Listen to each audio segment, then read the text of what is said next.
非常谢谢你们来到今天的这场论坛。我们接下来的这一场是非常荣幸的请到在菲律宾唯一的一本艺术杂志 Art Plus 的这个主编 Duffie， 还有3位参展艺术家 Mark， 还有 Jean， 还有 Derek， 为我们来带来精彩的关于菲律宾当代艺术的介绍。那其实这几年菲律宾当代呢，非常的成长得非常快速，这也跟菲律宾的经济发展有关。那我之前去马尼拉的时候，其实看到他们的收藏家都非常的支持他们当代艺术的发展，那艺术家的创作的品质也是非常非常好的。所以今天我们有这样子的一个机会，能够让杂志的主编还有艺术家能够来亲自来跟大家分享介绍菲律宾当代艺术。那我们用掌声来欢迎他们。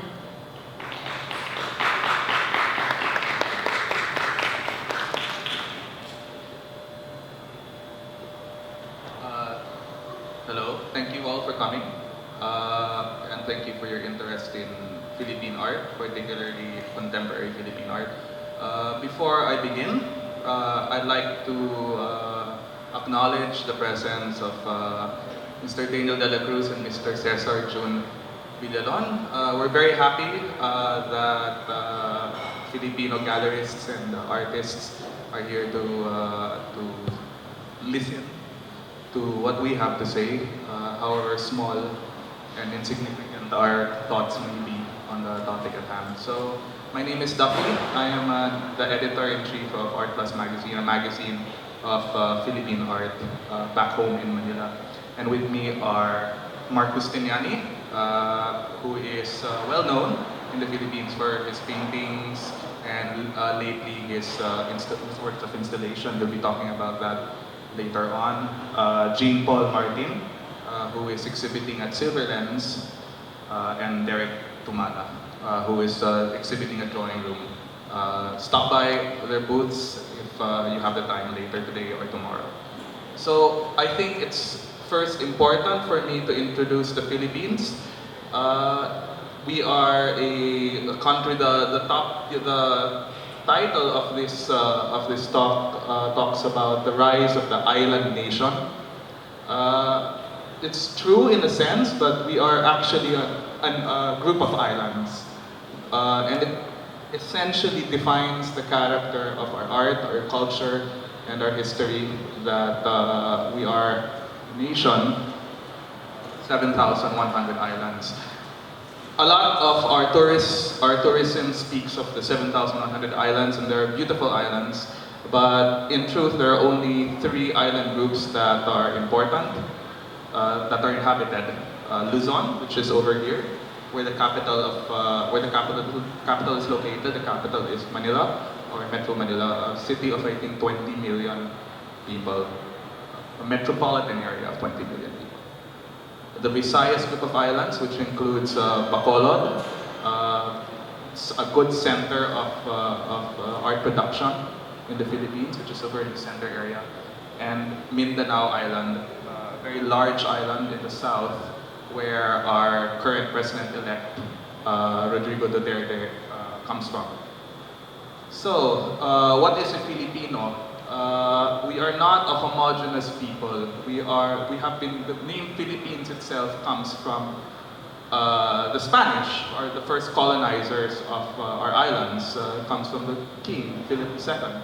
So, we are a nation, essentially, that was molded by colonizers. It's true that several civilizations existed prior to the colonial era, but as a nation, we were brought together by first the Spanish, then later in the 20th century, the Americans, the United States, and for a brief period, the Japanese during the Second World War. The guidebooks essentially say that we are predominantly Catholic. I think around 86% of the Philippines is Catholic, the rest around various denominations of Christianity, and minority Muslim community in the South. We have an American-style government and organizational structure. That means that even our universities and our school systems, our educational system is patterned after the American system. Our constitution is patterned after the American system of checks and balances and executive, legislative, and judiciary divisions. We are ethnically diverse, as I said earlier. We have pockets of a very vocal and active, dynamic Chinese minority, but we also have a Spanish minority and an American minority, but we are primarily Austronesian in ethnicity and characteristic.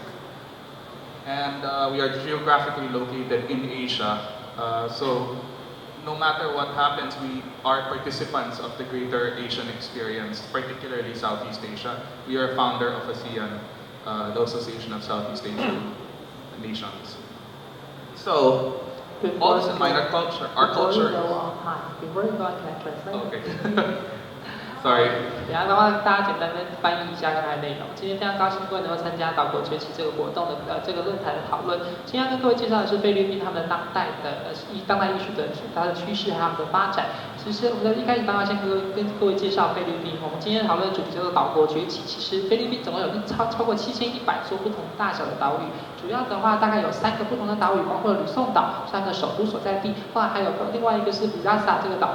米沙亚这个岛屿，这个岛屿也是非常重要的艺术重镇。南部的话有明达纳尔岛，他们现代的总统当选人杜维蒂就是来自于明达纳尔岛，所以它们主要有3块的地区共同构成了菲律宾这个国家。菲律宾这个国家当然其实他们大概人口聚集在比如说菲律宾的马尼拉的都会区，大概有2000万人左右。菲律宾其实这个国家过去一直以来有很长期的殖民的历史，从一开始的西班牙人的殖民开始，菲利普2世就帮他们创造的是菲律宾这个名词，就来自于西班牙语。现在他们后来也经历过了美国还有日本的殖民，到现在为止的话，他们现在成为国家之后，当然位居于亚洲有非常重要的亚洲根源，而且他们其实以族群跟族裔来说非常的多元复杂，86%左右的人都是天主教徒，当然还有部分的基督教徒以及少数的南部的穆斯林教徒。以人口而言，当然绝大多数都是以南岛语族为主，还有少部分的西班牙华人跟美国人。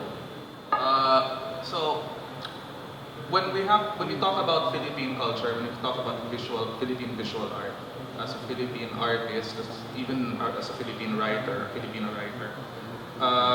it's necessary to talk about our history as colonized subjects for around 500 years, and also our geography as a nation of different islands. In many cases, people inhabiting these islands were not even aware of what was going on in other islands or in other cities.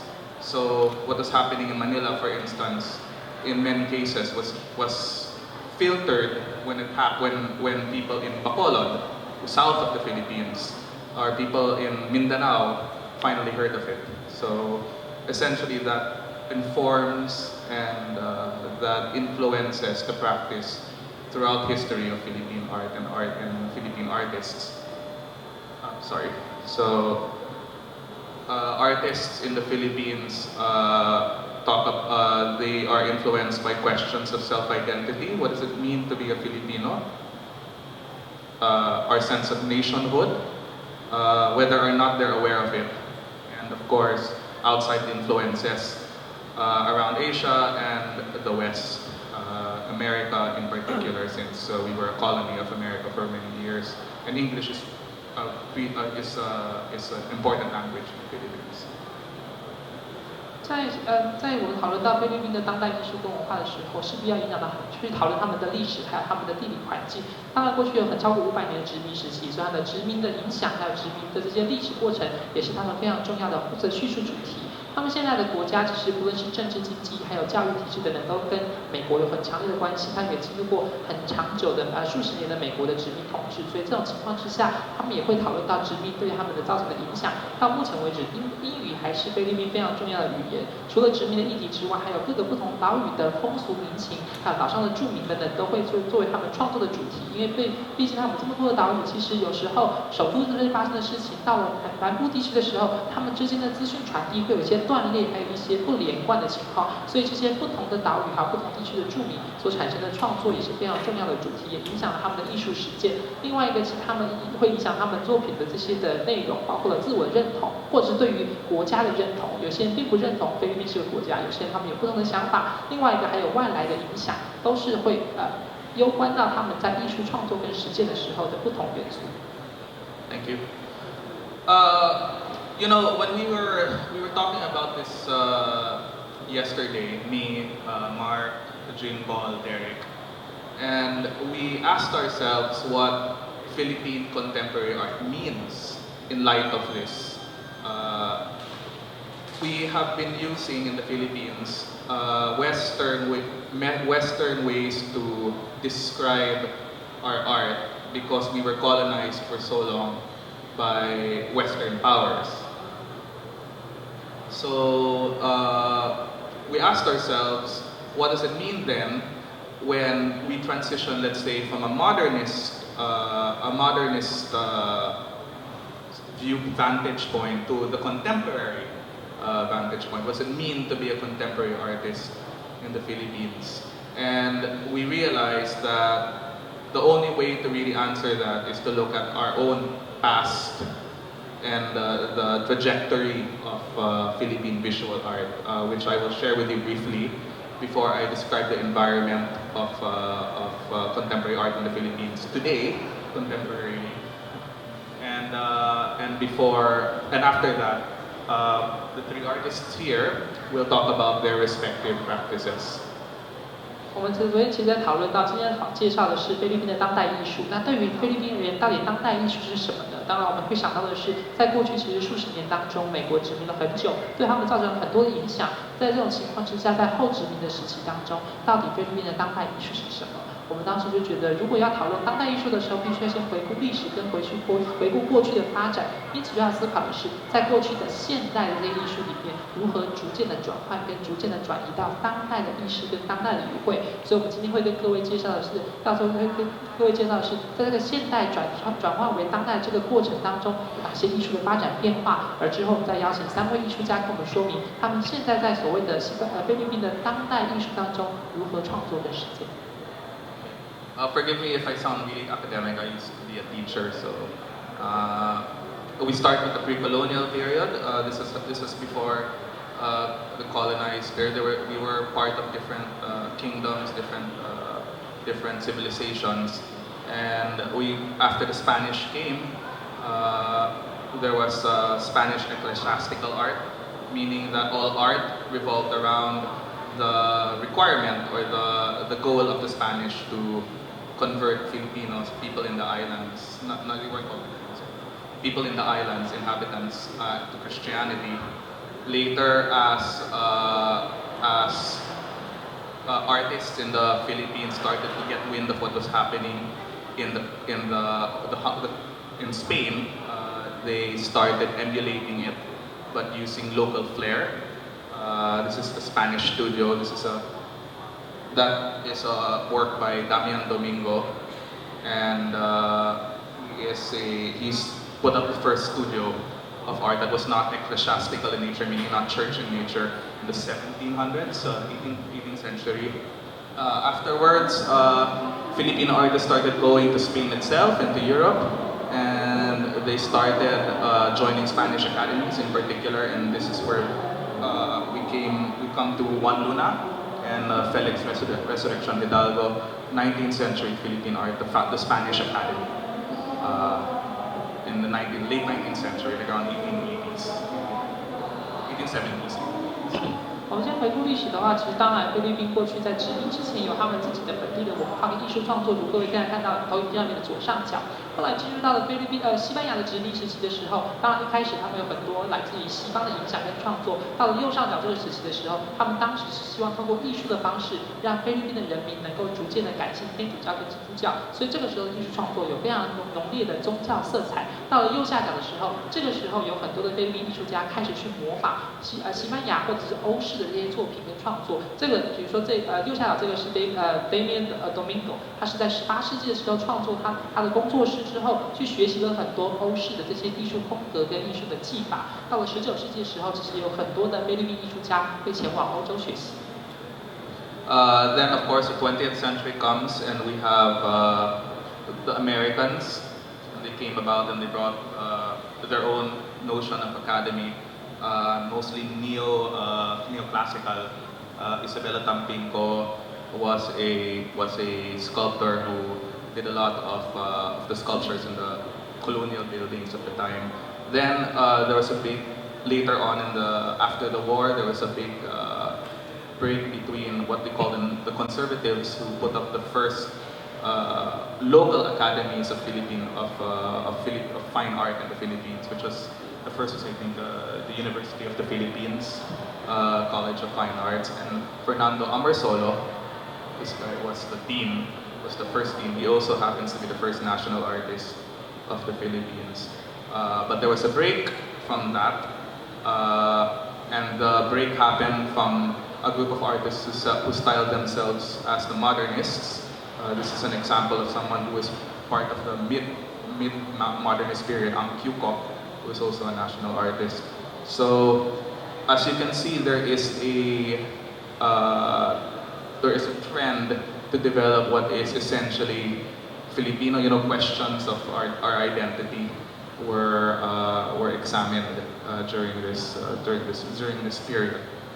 到了20世纪时候，当然受到了美国的影响之后，美国人一方面把文化带入到了菲律宾，他们也把所谓的艺术学院的制度带入了菲律宾，他们成立很多不同的艺术学院。后来到了2次大战之后，他们有一些当地的艺术家开始自己成立菲律宾大学的美术学院。这位这位先生，他当时就是这位美术学院的创院的院长，他也影响了后来他们对于艺术的时候的发展。那到下一个时期的时候，20世纪的后半时期，有一群他们认定自己是现代主义的这个艺术家跟团体就开始出现之后，去创作出不同风格的作品。And that brings us to the topic at hand now, because the modernists were the forebearers, the predecessors, it is said, of what is now contemporary Philippine art. It's a very nebulous concept. I think that's something that we all agreed on. It's a very nebulous concept, because what's it mean to be a contemporary Philippine artist? I thought it would be helpful to examine this from certain vantage points. The first is historical. It is the sum of our historical experiences, first off. And it is also, with the transitionary period being the 1980s and the 1990s. I say this again very cautiously, because there are some artists before that who are still alive and still painting, and we ask ourselves, do we consider them contemporary artists, or are contemporary artists younger people, right? Younger artists. That's why we had to go to the second vantage point, which is examining characteristics. And essentially we're looking at art that responds to contemporary issues produced in the Philippines, and whether or not, and that's why we look at it from the 90s and beyond, because essentially that's where our own notions of nationhood stem from in the contemporary setting. And also because of that, contemporary art either responds to or rejects social political issues and events. So I say that again, they either respond to it and they depict it, or they reject it and say that's not important. Whatever it is a reaction to it.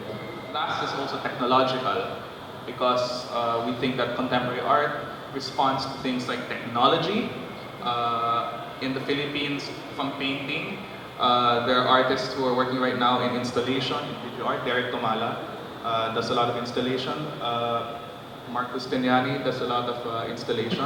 It is a technological achievement to be able to do that.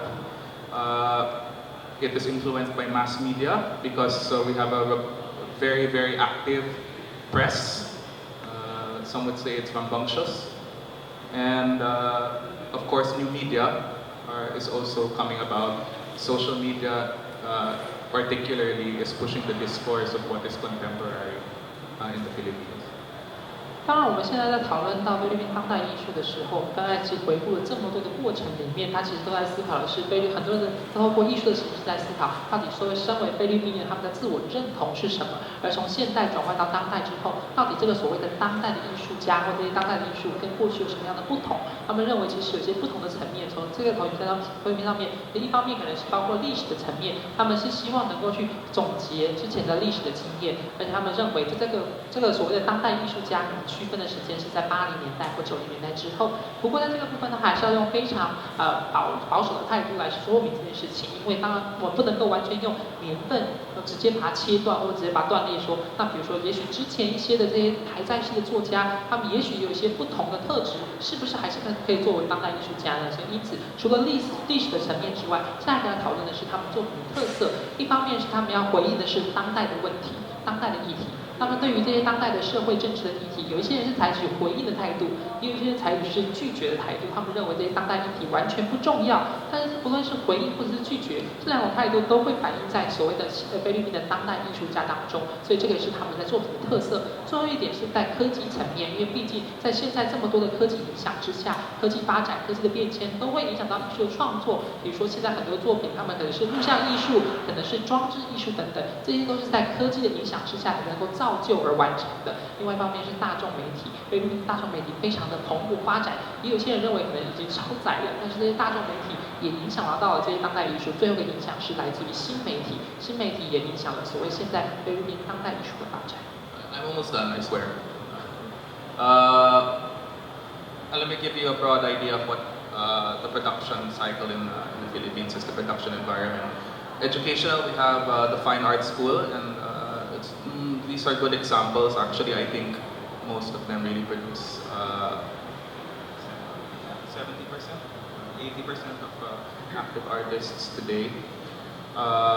Institutional validation, meaning awards, the Nanny Art Awards, and these are the 2 state awards in the Philippines, the 13 Artist Award and the National Artist Award.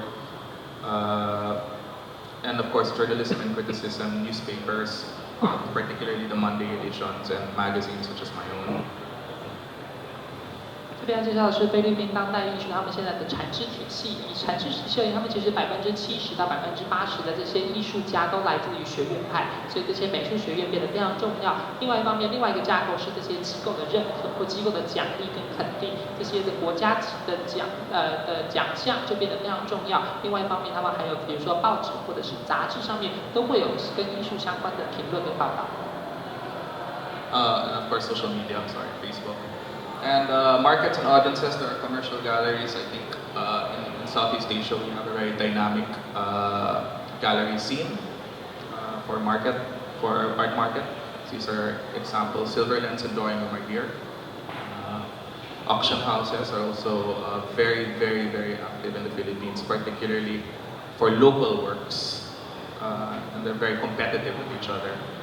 Art fairs, we have these 3 ones: Art Fair Philippines, Manila Art and Art in the Park, and of course a lot of smaller ones, and museums, state museums and both private museums. 另外一部分的艺术生产体系当然包括了商业画廊，现在商业画廊在东南亚地区，尤其菲律宾都非常的蓬勃发展。拍卖行也是非常重要的影响，这2个拍卖行也是非常重要。对于本地的作品而言，现在在市场上竞争非常激烈。另外，他们在国内有3个非常重要的这些艺术的博览会跟展会，也是他们在艺术生产里面非常重要的一项媒介跟一项元素。最后还包括了国立、公立的美术馆，还有私人的美术馆，也是艺术产值的。That is, in essence, a really broad outline of Philippine art from a historical standpoint up to where we are today. to go deeper into it, of course, we're going to talk to these three artists, and they all brought their own presentations. The first is JUSTINIANI.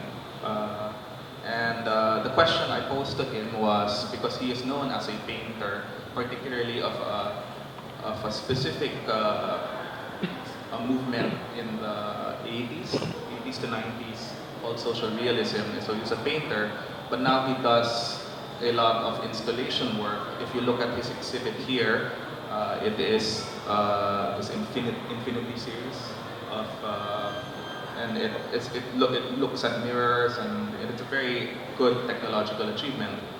I asked him how he transitioned from being a painter to being an installation, to looking at other art, other mediums in his practice. So this is his response. Hi. The exploration with other mediums began with the Philippine language. It still stems from that question of what is the Filipino and what is Filipino art. So I noticed that in some of our slang and even some of our words in the Philippines, when you flip it,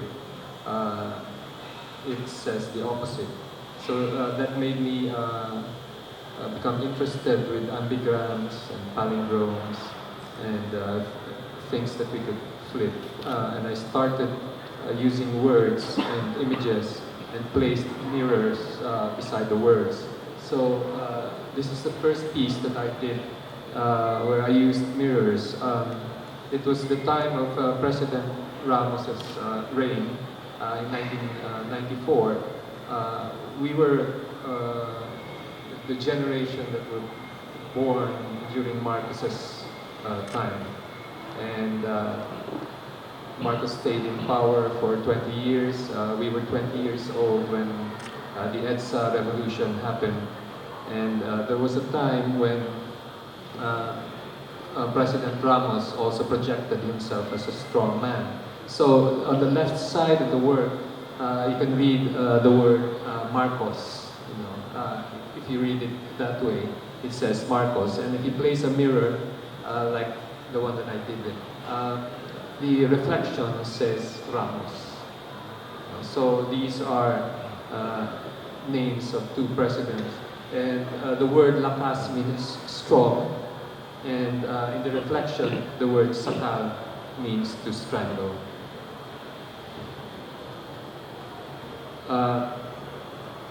All these works were done by using jeepney materials. Jeepneys are World War II war vehicles used by the Americans, and they were left in the Philippines, and it became our most popular form of transportation.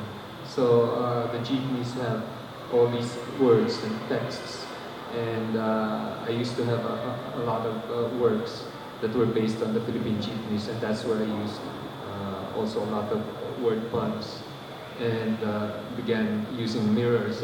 This work is entitled Departure and Arrival, because the telescope has a mirror that's 45 degrees. Inside the telescope, there's a mirror that's angled at 45 degrees. And when you look at it, there's a hole at the top.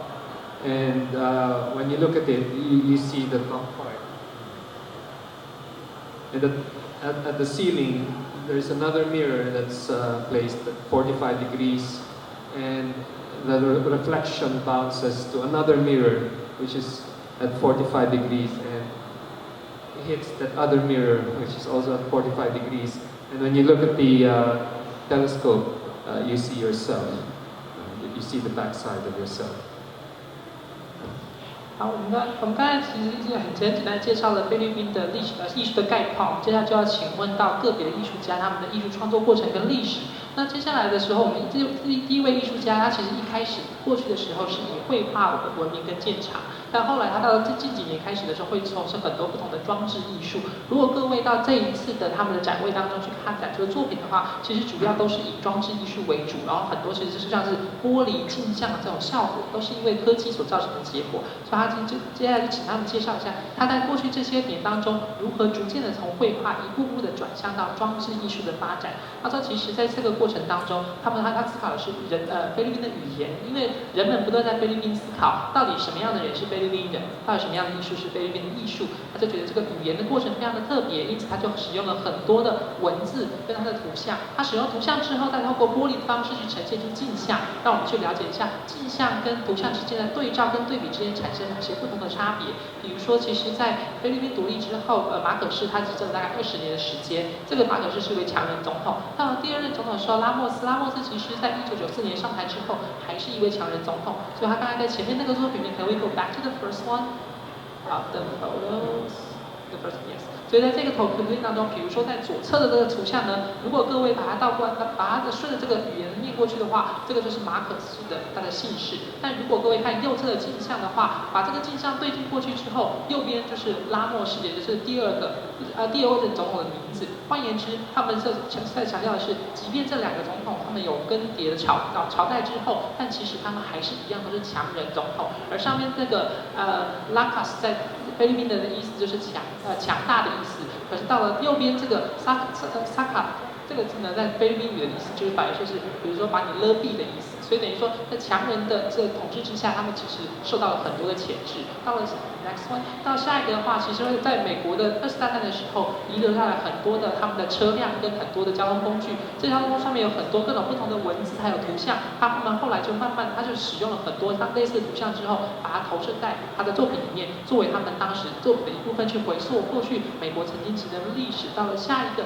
the next one 的时候，其实会看到在这一个装置作品里面一样有使用到的镜像。那这个玻璃它们都是以45度的情况之下摆设在不同的位置，而在这个望远镜里面一样有个镜子，也是45度的方式去把摆设跟把它装置之后，如果观众从这个望远镜里面看进去的话，其实因为透过镜像的折射关系，就到最后其实看到自己。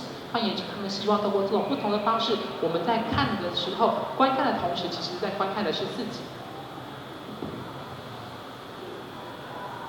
The words here says, tayo na kinupkup sa sinag ng dilim. It means us who are nurtured in the light of darkness. Us who are nurtured in the light of darkness. And the words are placed, they're placed in a metal sheet that has angles. And when you look at it at the right side, it says takip silim, which means twilight or dusk.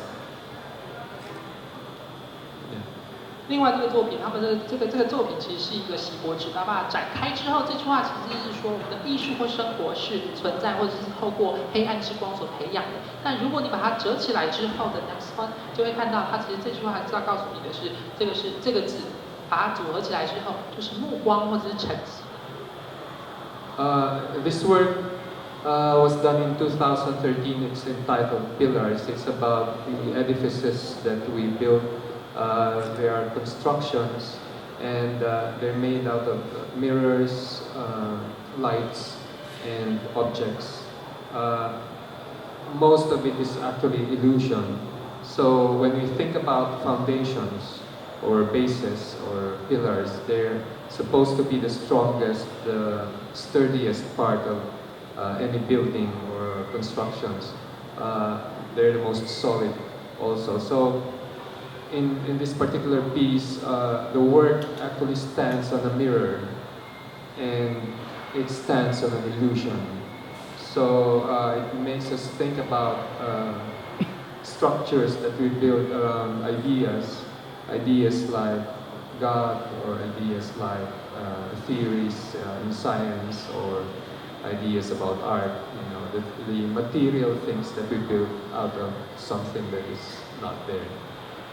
是2013年的装置作品，它的主题叫做 Pillar， 叫做支柱的意思。其实当我们想象这个作品里面看到很多的光线、很多的镜面，还有很多的折射等等。它们其实你看到这个画面好像很多都是实体存在的东西，但其实很多都是镜像，都是虚幻的，都是幻象。换言之，它要思考的是，我们一般想要梁柱或者基础的时候，它应该是一个建筑物里面最稳固的地方。可是如果我们细看的话，发现其实这些所谓稳固的基础都其实是非常虚幻或是非常摇摇欲坠的情况。他在思考的是，比如说当我们去建构一个关于上帝、理论、科学这些的想象的时候，虽然说我们是试图从这个概念当中去建构出很多实质的东西跟具体的东西，但其实常常时候都是虚幻的。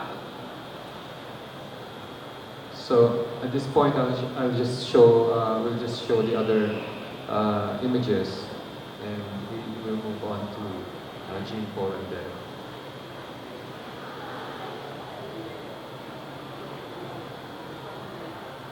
So as you can see, the start of this series of JUSTINIANI was actually a reaction, a natural evolution from his work as a social realist artist, reacting in ways that makes people more aware of themselves and also makes a Philippine audience more aware of certain issues. Like that. So we move on to Jean Paul. I asked him as a painter, because JUSTINIANI is primarily an installation artist right now. Jean Paul is a painter. His exhibit is in Silver Hills over there. So I asked him what influences his practice, and how these influences serve to sort of drive him in his painting. Hello. First, I would like to tell how I started. Way back 2006, there was a booming street art in the Philippines. I was a freshman back then in Forest Green University, and then all of my classmates, we gather at night and then we paint in the streets. That's how artists for us. First we don't know how to apply in big galleries, so we do our own exhibits. I think we're part of the do-it-yourself generation of artists. So yeah, and then after I graduated, I kind of take my painting more seriously. So I started painting more abstract.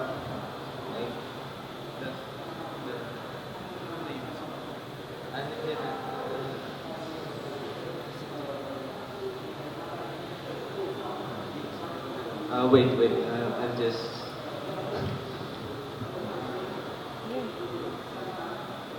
好，这样他们在搜寻他档案之前的时候，跟各位翻译一下。其实我们刚才看到后来这个作品里面，他这个第一位 Mark 这位艺术家，他都是本来从绘画转变成装置艺术之后，希望是透过这些装置艺术的手法，让人们开始去思考自身跟反映自身，所以这是他的艺术创作的方式。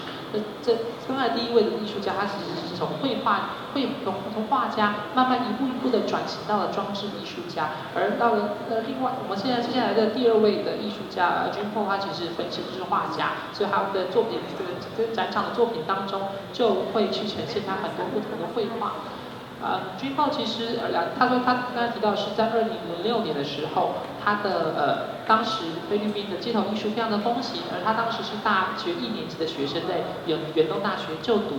他们当时就是常常会在晚上的时候跟同学一起到街头去作画等等，而且他那个时候他们并不知道要如何跟大的艺廊或画廊接触，所以对他们而言，创作是直接在街头发生，是他们自己开始动手做的过程。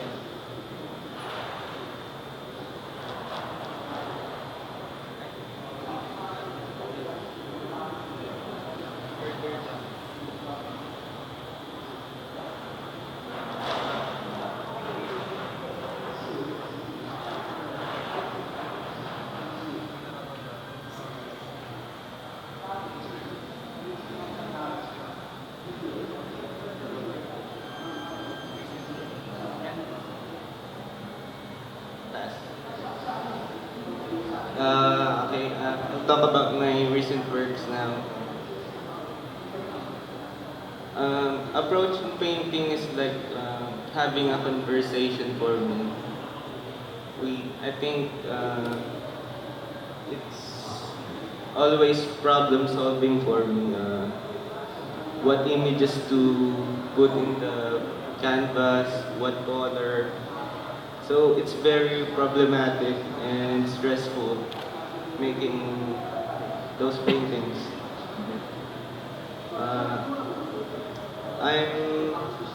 I'm really interested in objects, giving them special treatment and making them stories.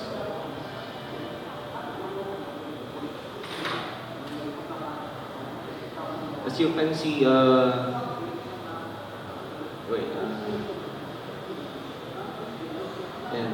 as you can see, landscapes are always present in my works. Those landscapes came from the province where I grew up, and then the somewhat chaotic images are like my experiences when I go to the city, where it's very chaotic, and then it's like putting harmony and chaos into one image.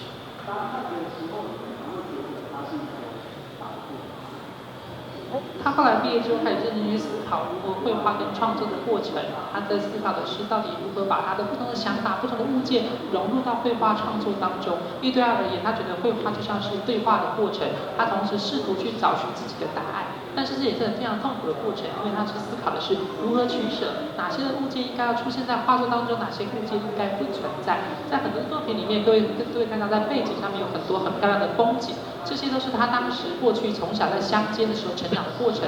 而前面这些看起来比较抽象或比较超现实的这些物品跟物件呢，在前景的部分其实都是来自于他在进入到城市之后的感受，可能是比较混乱，可能是比较冲突比较多的地方，所以他希望在创作里面让这些和谐跟冲突可以同时并存。This was my solo show in Manila, in Makati, at Silver Lens. It's titled "What's So Wrong If You're Wrong." Basically, what I'm trying to say there is nothing is wrong in art. I like to put my work in a neutral space where there's no politics, there's no religion. It's just painting as painting. I'm a classical guy, so I really love painting. Those sticks they're like my thinking process. Basically, the lines represent an idea, and it connects to another idea, and then another idea, until it has a form itself, a concept, a solid concept. That's my thinking process. 这个是他在马尼拉的马卡蒂这边所做的个展，这个个展的题目叫做"错了又如何"。他认为艺术是没有对错的，然后他希望他的作品能够呈现在非常中性的空间里面，没有政治的因素，没有这些不同的影响的干预之后，纯粹的去呈现出这些艺术作品。在这边地板上看到这些的木条或这些长条，是象征或反映着他的思考的过程跟流程。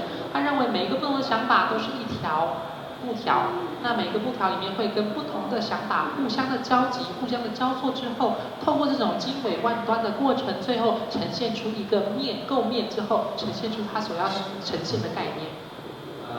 We'll just show images of my recent works.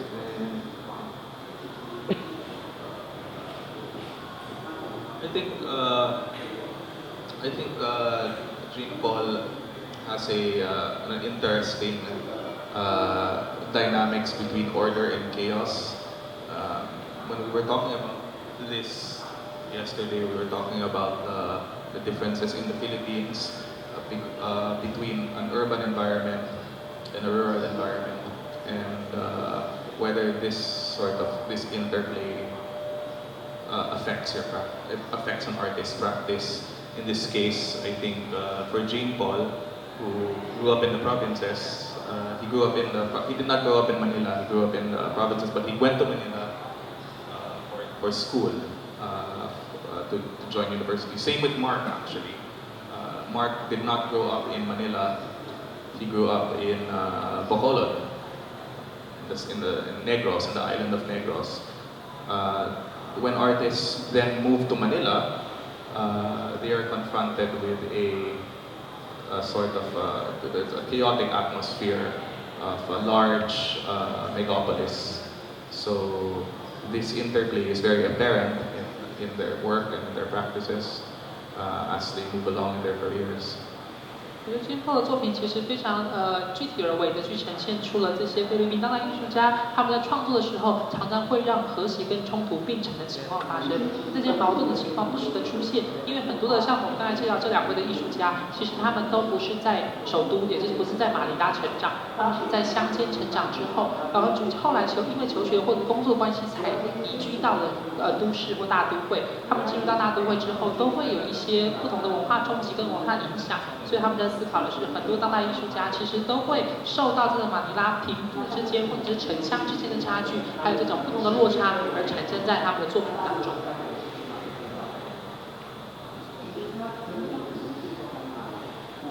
Okay, so the next speaker is Derek TUMALA. He is also exhibiting in the drawing room, and his works are also installation as opposed to like gene color. Moving back to installation. Derek is different from these two because he grew up in Manila, so his experiences are different, and the environment that informed his practices are quite different. So, why installation? Why that medium in particular? What is it that draws him to it as opposed to painting? 第三位的艺术家是 Derek。Derek 他跟其他两位艺术家不一样，他从小就在马尼拉成长，他都在都市区成长，所以他的作品一直以来都是以装置艺术为他的出发点跟呈现方式。所以我问他的问题是，为什么使用装置艺术这样的媒材、这样的媒介作为他创作的方式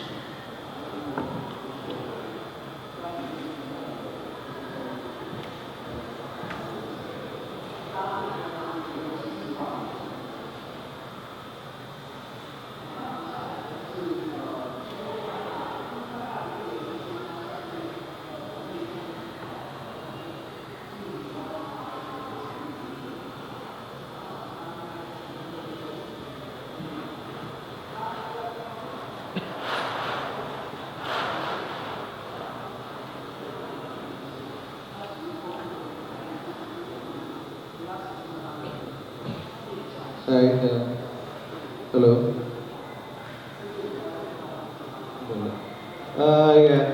I'm Derek TUMALA. I'm born in 1986. So I live and raised in Manila all my life. I'm in Manila. So basically the question. Sorry.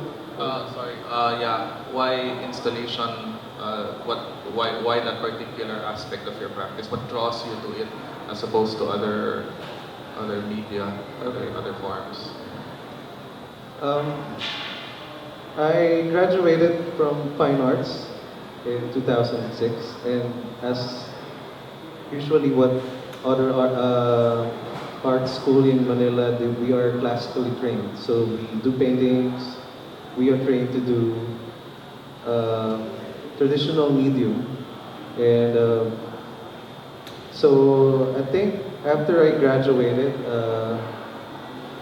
I always have a fascination, or I was always asking why do I have to paint if I can do other things? And during when I was growing up, I always asked a lot of questions, and that I always wanted to know what is this, what is that, and that was came my fascination with science as well.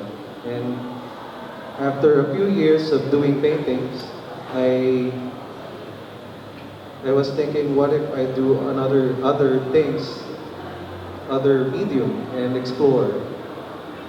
So it comes to me that I have to do more than just painting, and that's what my practice is now. Uh, 我生于1986年，后来2006年的时候再从大学毕业。当时当然菲律宾主要大学的教育都是以传统的美术教育为主，所以当然也是教授了很多的，比如说绘画的技法等等传统的媒介方式。我后来做了几年之后，在思考的是，除了绘画之外，我到底还能够用什么样的方式创作？有什么样新的不同的媒材跟媒介等等？而也是思考的是，到底还有哪些对我感兴趣？因为我自己对于科学感兴趣，所以当然这一方面也后来影响到我绘画的过程。在这几年里面，我就开始试图使用装置的方式来探索跟不断去开发其他我认为能够呈现的题材跟主题。So after many years of doing painting, I was thinking and I was researching on other medium. So it was like some form of experimentation for me.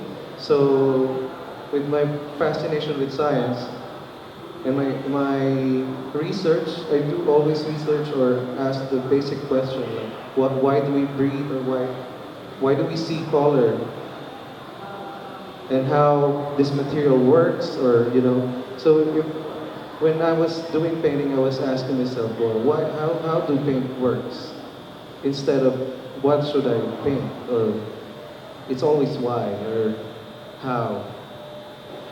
So it came to me to create works that are actually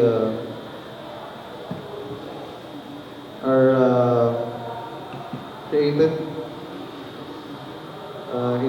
with art and science.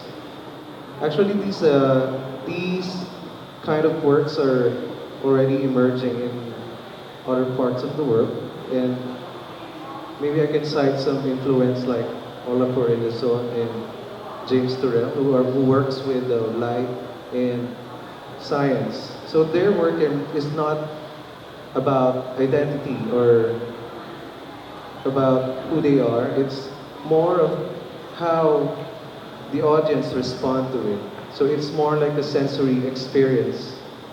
And that really struck me, that I wanted to do a work that always questions or always makes you feel, and not just by looking at it.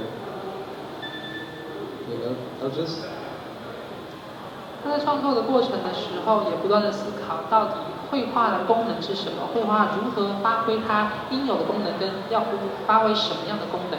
所以对他而言，他在创作的时候，即便过去在绘画的时候，其实相较于思考到底要画什么样的主题或内容，他反而在思考的是如何通过绘画的手段达成他的目的，或是达成人们的感受等等。所以他后来就开始去结合一些艺术跟科学之间的关系，因为他其实也看过其他不同的作品之后，发现很多人是通过这样的方式，透过艺术创作或科学结合的方式之后，去创造某一种体验，或创造某一种冲击，让人们去影响人们的感受，而并不只是单纯的观看。So I want to present some of my works. So this one is sacred geometry. So I was asking,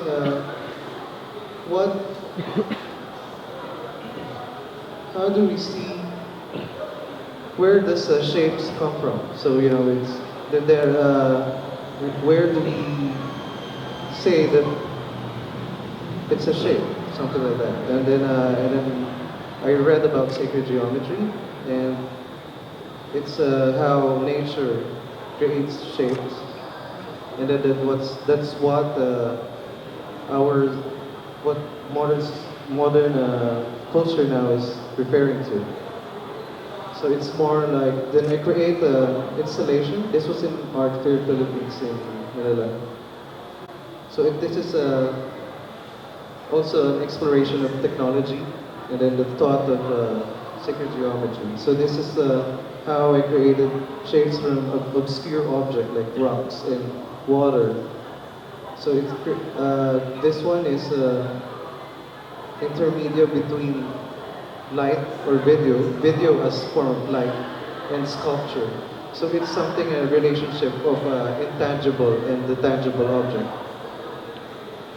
这个作品当时的展出地点是在菲律宾的艺术博览会。他当时在思考的是，因为他在创作的时候不断思考各种过程，比如说人为什么要呼吸，为什么会呼吸，为什么会看到某一个颜色，还有我们为什么会了解所谓各种不同的形状跟形态等等。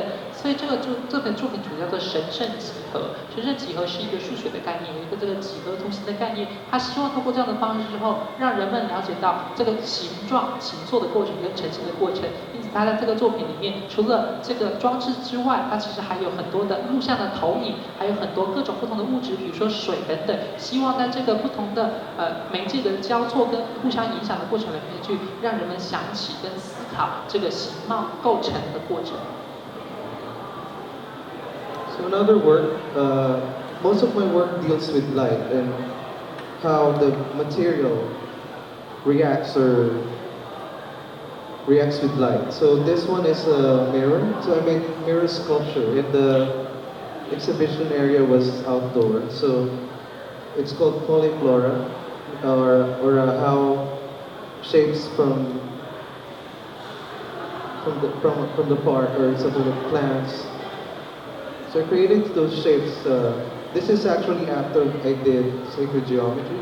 So it's I created shapes, the basic shape of what a flower is or a plant is. And then I created a mirror sculpture. Because the mirror is, I think it's how I call it, it's a very honest material because what it reflects is what it sees exactly. So I think this is the most accurate material for me. So I created shapes from that. 这是另外一个作品，在神圣几何，就是他创作了新的装置的作品。他的很多作品其实都跟光影之间有关系。比如说，他刚才这个作品里面，他用了很多的大家可以折射跟摆设这个镜像这些镜像的材质，把它放置在户外，然后去模仿的是这些花朵或者是植物它的造型或者它的样貌。他认为，既然镜子可以非常如实的反映或者是折射出我们所看到的事情或者我们眼前的事物的话，它应该就是最诚实的一种媒介，让我们可以思考这些形态还有这些自然的构成。Geometry, which tackles with shapes and mathematics and geometry. I concentrated on how to make light tangible. So how can I present it in the gallery? I was thinking like light is a very elusive media and it requires a lot of attention and details to actually achieve what you want to show. So I created the light box, which is a controlled environment. So I researched on materials and presented and put it into the light box. And one of those are the mylar, which is a reflective plastic foil, which is used in space. And it actually keeps you warm. And then the other one is a dichroic film, which is a special film created to create effect like a prism, so it changes color. So this is the light study series that I've done before,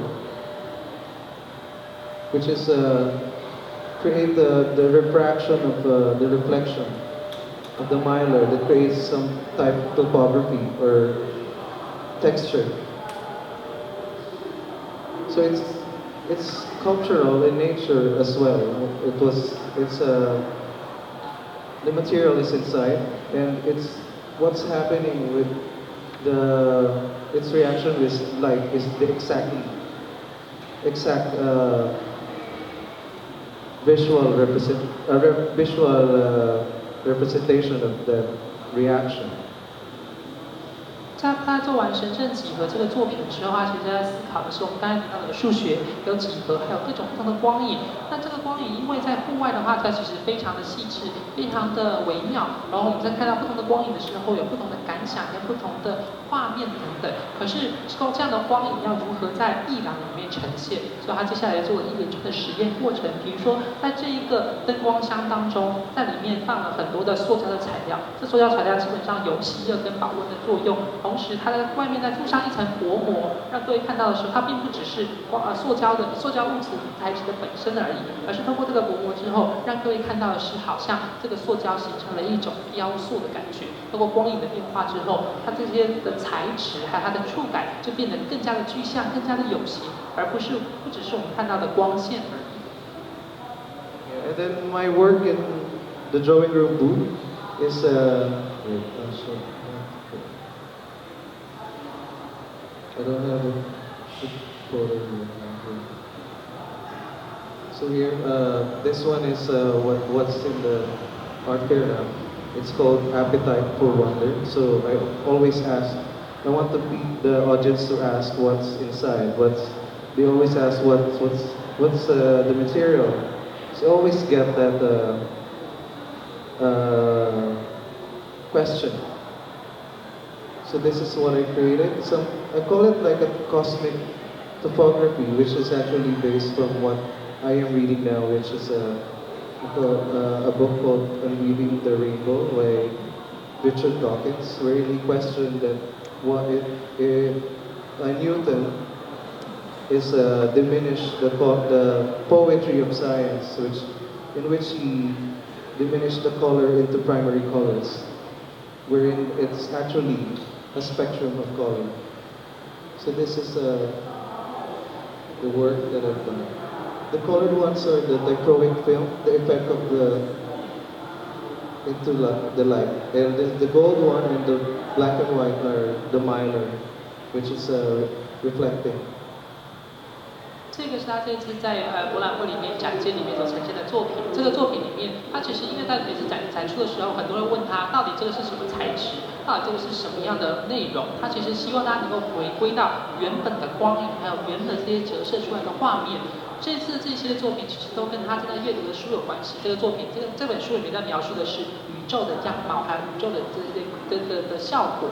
他提到的是很多的颜色进入到宇宙之后，它其实到最后会变成好像只有某几个颜色一样，但其实它其实里面有非常多细微的变化，还有很多不同的色层。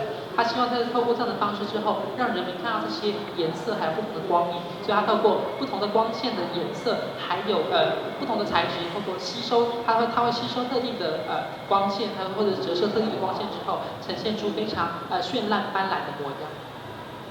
Okay, so you guys have a sort of idea how these practices sort of evolve and how they interrelate to each other and with each other. So I guess I'd open the floor to questions for any of the artists or for me. If you guys have any questions, please don't hesitate to approach this mic stand. Give you the microphone. 今天我们介绍了3位不同的艺术家，他们用不同的美材、不同的创作方式跟不同的主题，去呈现出了菲律宾当代艺术他们现在的面貌跟他们的发展情况。所以接下来我们就开放各位，如果有任何提问、想法还有意见的话，都欢迎提出来跟他们交流。谢谢。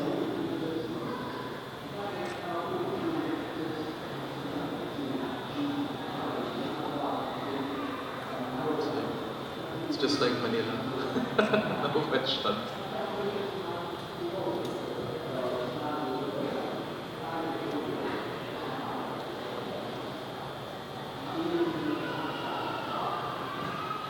Well, if there are no questions, please feel free to approach any of us in private or approach the galleries. Of course, visit the galleries, Drawing Room and Silver Lens, to know more about the works and to see the works for yourself. And we hope that you enjoy our talk and that you come away appreciating Philippine art a little bit more.